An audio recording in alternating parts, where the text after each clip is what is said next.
Hi there, this is Sonic and Silver. Welcome to the Mega Man Game Gear Kirby run. If you are unfamiliar with a Kirby run, let me explain. Essentially, you start off at any stage that you want to choose and play it with your normal weapon. After you beat a stage, you have to use the weapon that you collected from that Robot Master in its entirety of the next stage. You can go on to the Wily stages after the initial 4 bosses, and I am going through them. You can use any weapon during the Wily stages, including the Mega Buster, but you have to switch weapons each stage.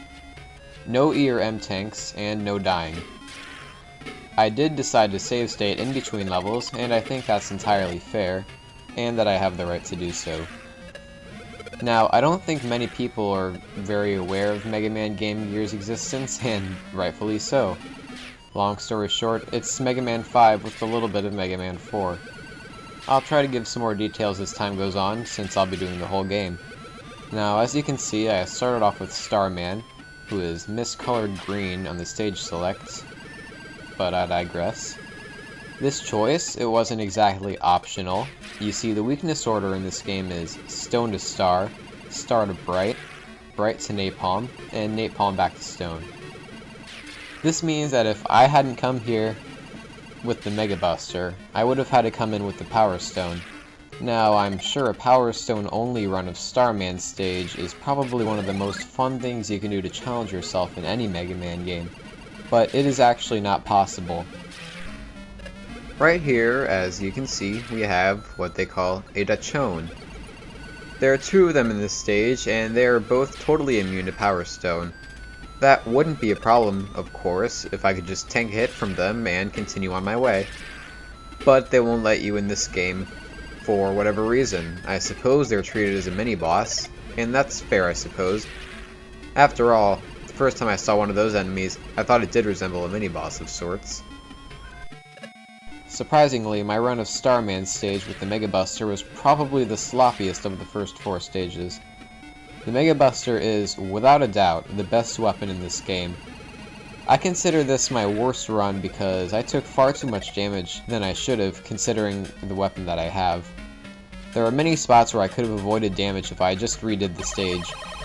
Altogether though, none of my runs were really that sloppy that I had to scrap, so what you're seeing is essentially my first time completing the challenge, with practice included. So now I am up against Starman. All the bosses in this game are very unfair. They're just faster versions of their NES counterparts, and their pattern might be slightly altered. As far as I'm aware, Starman's pattern wasn't altered at all. What we're left with is a fast Starman. Still kind of an easy fight, I just wasn't able to avoid everything.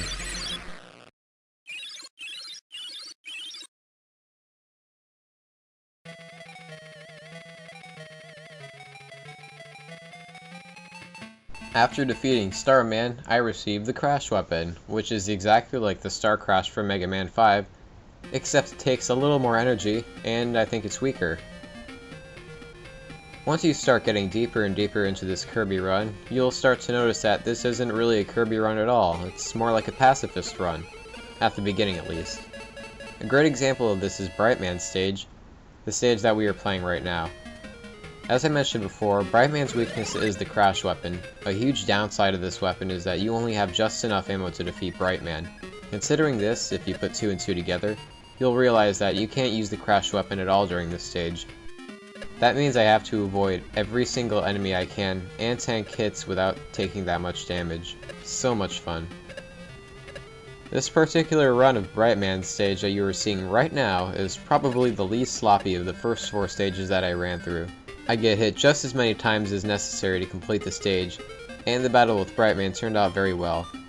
One advantage to doing a Mega Man Game Gear run, where you have to tank a lot of damage, is that a lot of the enemies don't do more than 1 or 2 units of health, so it is fairly lenient in that regard. Really though, that's just because I didn't pick the hard mode. Hard mode is like playing normal Mega Man 5. Places where the enemies were missing are now present with enemies, and you take the amount of damage that you would normally take. I still think that it's fair that I chose normal mode because, what with the forced handicaps such as too much ammo consumption and an extremely limited view of the screen. Now, there isn't a whole lot to say about Brightman's stage. We have the crickets as usual, and the totem poles which I have to tank. Some of the crickets don't bring you up very close to the next one, so it'll take some practice to get the timing down.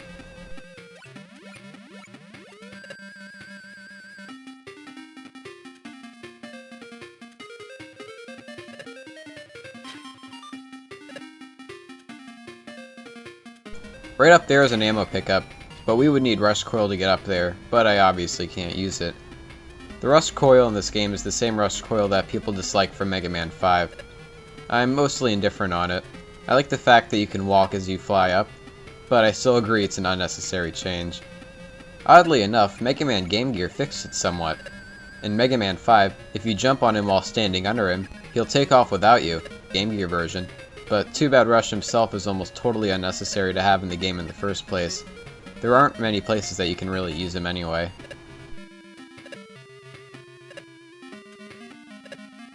So that about does it for Brightman's stage. Brightman as a boss isn't challenging if you know what to do. Another lenient thing about Mega Man Game Gear is that it gives the bosses very little invincibility time after they get hit, which means you can take them out very fast with the right weapon. You can see this as I battle Brightman. He goes down very quickly, and with just enough energy.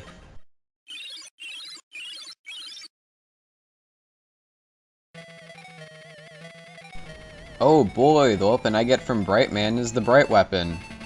I'm sure many players were confused getting this weapon for the first time. It's a screen clearing weapon instead of a time stopper, so its usefulness varies. Next we're going after Napalman. This is the second and last stage we'll have to treat as a pacifist run. Actually, there are 3 points where I use the Bright Weapon, because there is an energy pickup late in the stage, but I assure you that the majority of the stage is just me hopping around trying not to take damage. First in the stage are some Samaritans, which have a slightly smaller hitbox than I remember seeing in Mega Man 5. After we fall through that hole, I find another Samaritan, but this time with the Mega Pellet. Since I don't know a way of getting past this enemy without taking damage, I just tank it and pick the health up. And now is the part where I need to use the Buster because I honestly can't destroy these rolling drills with the Bright Weapon. This is the only one part of the run where I have to break the rules. I will not commence in breaking any more rules after this. Trust me. Those explosions can actually hurt you, and I don't think they did in Mega Man 5. To the left is an E-tank behind the wall. It's a lot easier to decipher that it's there in Mega Man 5. Now I encounter the Apache Joe. They are surprisingly tame if you know how to deal with them. Just time out your slide carefully and run like crazy. Instead of getting Eddie, we get a 1-up that's mocking me. I'll avoid it for good measure. Now I'm out of the cave and I gotta tank one of these missiles and another one in just a moment. I was a little confused right here. I didn't mean to get that missile on the screen, so I scrolled him off in the last second and got the ammo pickup. That ended up being a waste of time, so I just tanked the hit like I should have and picked up the energy, where the beat letter normally is. That brings me back to full weapon energy for the boss. There's a 1-up down there, but I don't really need it. And here are the jet bombs. I have no choice but to tank the very first one. Then I have to slide very precisely under the second one. Then comes the Power Muscler, who is simply pathetic, even for normal mode. But hey, I don't know why I'm complaining. Napalman is hard enough to get to without losing much health. Right here I don't think you have to tank the hit to get to the Rock Throne, but I do anyways. Speaking of Rock Throne, there should be a Bomb Throne here. The Rock Throne should only appear in Stoneman's stage. Last are the missiles, and one of them I get hit by on accident, but I still prove to have enough health to defeat Napalman. Yeah, Napalman is the best example of patterns they changed in Mega Man Game Gear. I think he always starts with the missile, but with an inconsistent amount, sometimes 1, sometimes 3. After that, it's a matter of dodging the bombs and other missiles. The explosions linger for a lot longer than in the NES version, so you do have to be more precise with your movement so you don't get hit. Also, you have to stay close to him and firing off his weakness, or it won't count. After our troubles, we received the bomb weapon. It was a great weapon in Mega Man 5, but they nerfed it very badly in Mega Man Game Gear. You can only fire off one at a time. It makes a very obnoxious noise. It's far too weak to be of any use. And like pretty much every weapon in this game, it takes up too much ammo for its own good. Finally, we have to go after Stoneman. This is the first stage where I have leniency in terms of how and when I can use the weapon I was given. Stoneman stage is a fairly long one, but there are plenty of health power-ups on the way, so it's more about saving ammo, which isn't really a major problem anyway. First up are the Metal Mommies, who, when destroyed, leave behind 3 baby Metals, just like in Mega Man 5. This time around, I can't spam the bomb weapon like I always do in Mega Man 5. Since this is the bomb weapon we're talking about, it's easier and just more practical to avoid them altogether. These next few rooms are all about dodging what they throw at you, pretty easy stuff. You can actually destroy the ground down where the beat letter is supposed to be with the bomb weapon, which you couldn't do in Mega Man 5, but you'll only get a 1-up instead.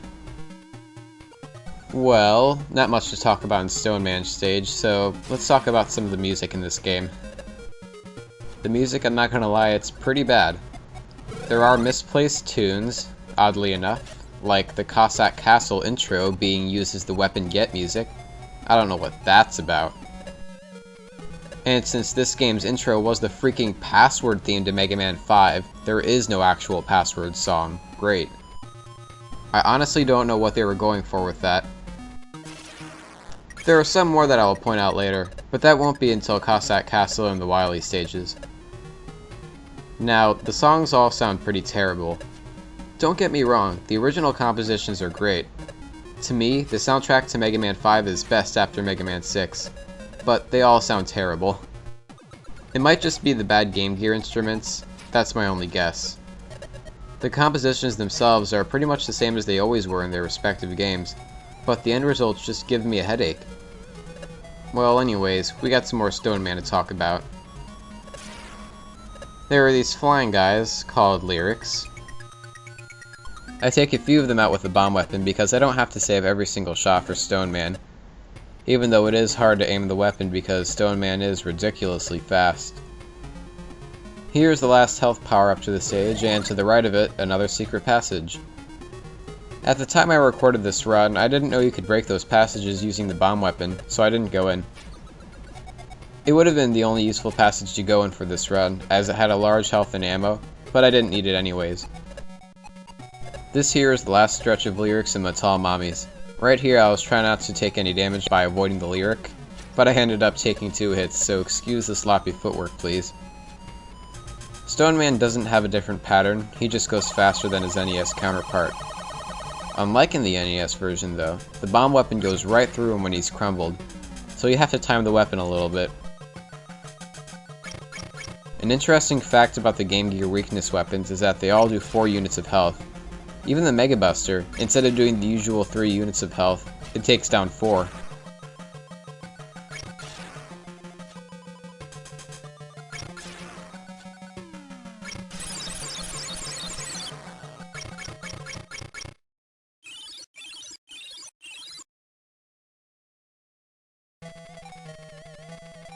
So finally, we got the stone weapon and that was all the 4 Robot Masters.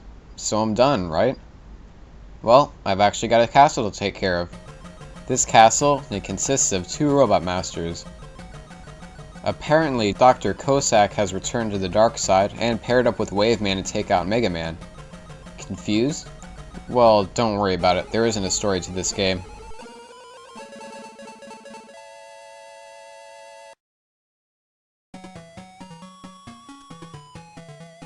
For some reason, the steam doesn't come out of the floor here even though it looks like it should. That's pretty misleading and you'll probably get hit by the second one, not expecting it. Right up here are the 2 tubes. I didn't really need to take the second one, but I suppose I didn't have enough 1-ups. The 1-up makes a glorious sound effect, by the way.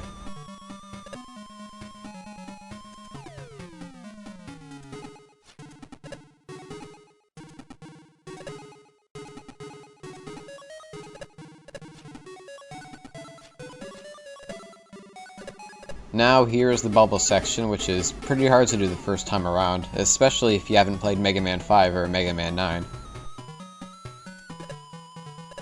You really need the whole camera to see what you're doing, so it's mostly a leap of faith to see where you're going to land.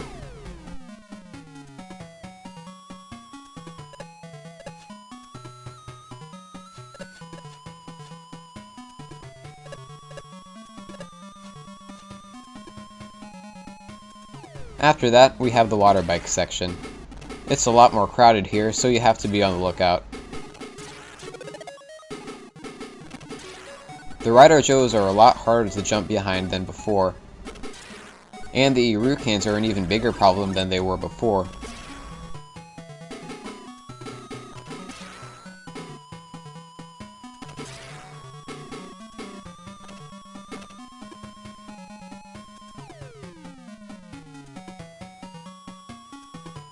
The beginning isn't terribly long though, so you'll be able to verse this little guy very soon.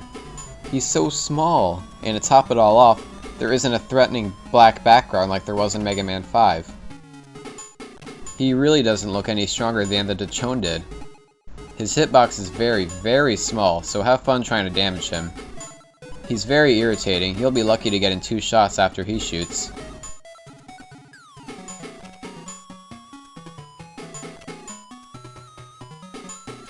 But he's all finished, and all we have left is the rest of the water bike section, and then Waveman. Have you been listening to the song in the background? If you have, you might have noticed that it's not Waveman's song. This is Gravity Man's song. And not only that, but you can hear Waveman's stage music played in the Game Over music.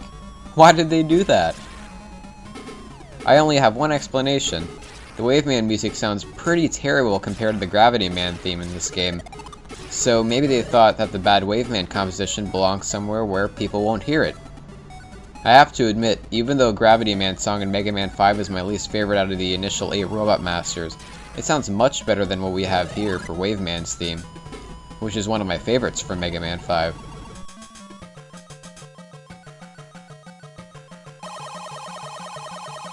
Here's Waveman. He's a little different than he used to be. I think the camera makes the biggest difference in this battle than in the others because you have to jump a lot, which means you can't see Waveman half the time. I honestly think this battle is easier than Mega Man 5's Waveman because his harpoon is easier to time. Also, instead of his wave weapon spawning close to you, it always spawns on you, so be alert. He goes down without too much of a fight, and I get his weapon.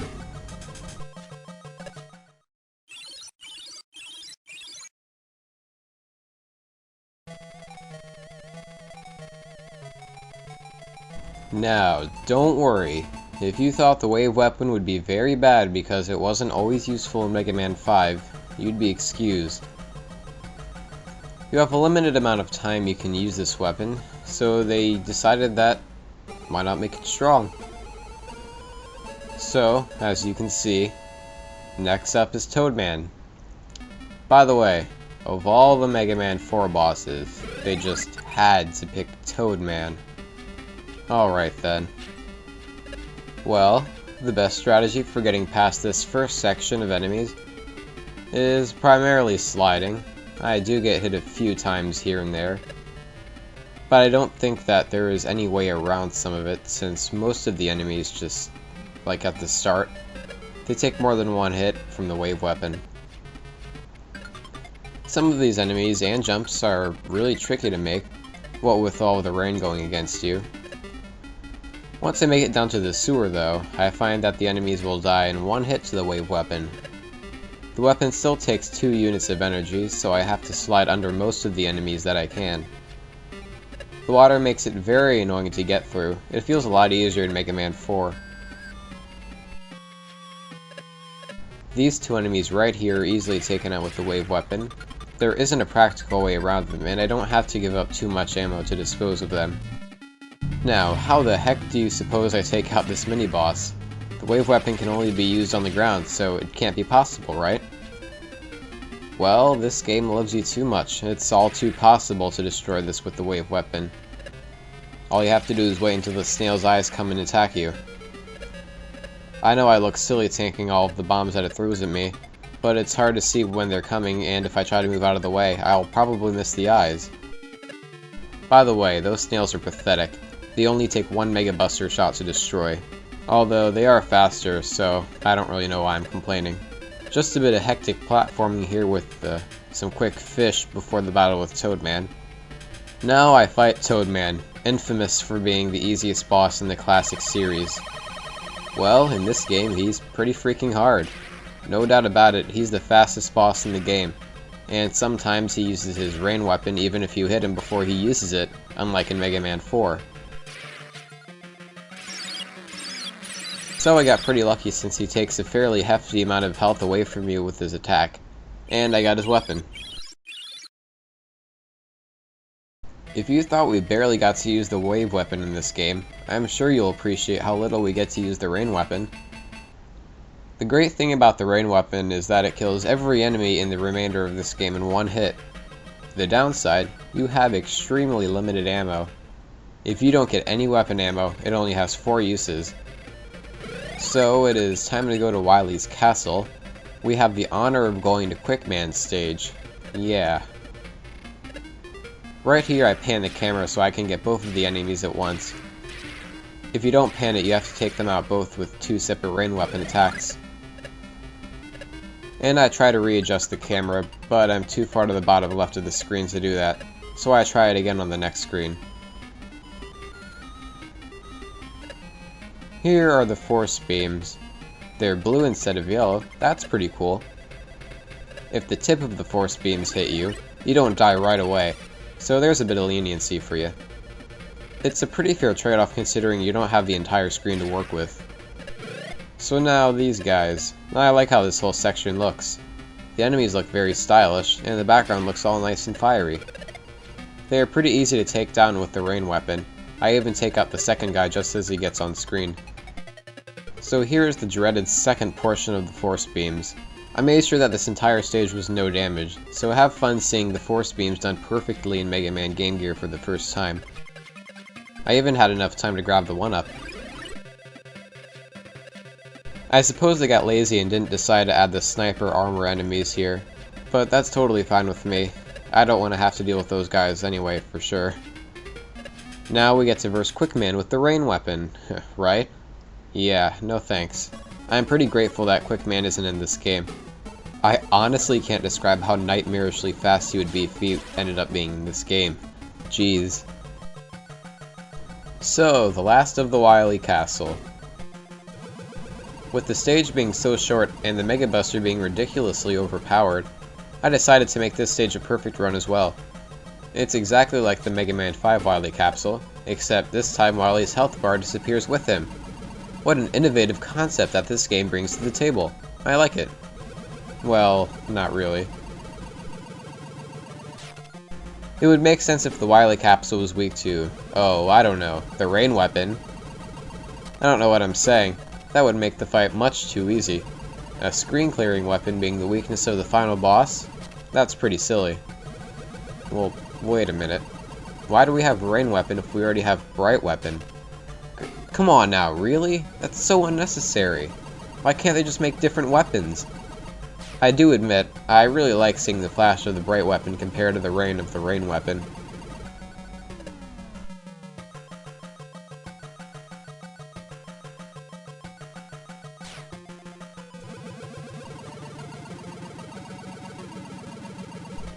Well, Wily explodes in his capsule, I guess. And I guess I got his weapon because Mega Man did the getting a weapon animation. Just kidding. That was an oversight on the developers. Good job. So, Wily's dead, the world is saved, and Cossack's fortress explodes even though we were in another castle just a minute ago. Whatever. Mission perfect. So the ending credits theme is Cossack 3 and 4. Why not? Par for the course. Programmer, Michael Hart. You know, I actually tried doing some research on this guy to maybe see what other games he was involved with. And I did find some games. Let's see.